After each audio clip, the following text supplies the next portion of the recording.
अचलपूर परतवाडा परिसरात घडलेल्या संतापजनक अत्याचार प्रकारामुळे संपूर्ण महाराष्ट्र हादरलाय। या घटनेच्या निषेधार्थ परतवाड्यात आज मोठ्या प्रमाणावर हिंदू समाज एकत्र येत पूर्वनियोजित जयस्तंभ चौकातील सभा आता दुराणी चौक येथे स्थलांतरित करण्यात आली आहे।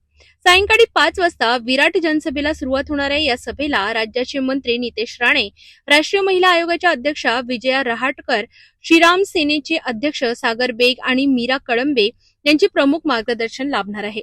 या सभेद्वारे आरोपींवर कठोर कारवाईची मागणी जोर धरत असून गुन्हेगारी प्रवृत्तीला कडक इशारा देण्याचा संदेश दिला जाणार आहे।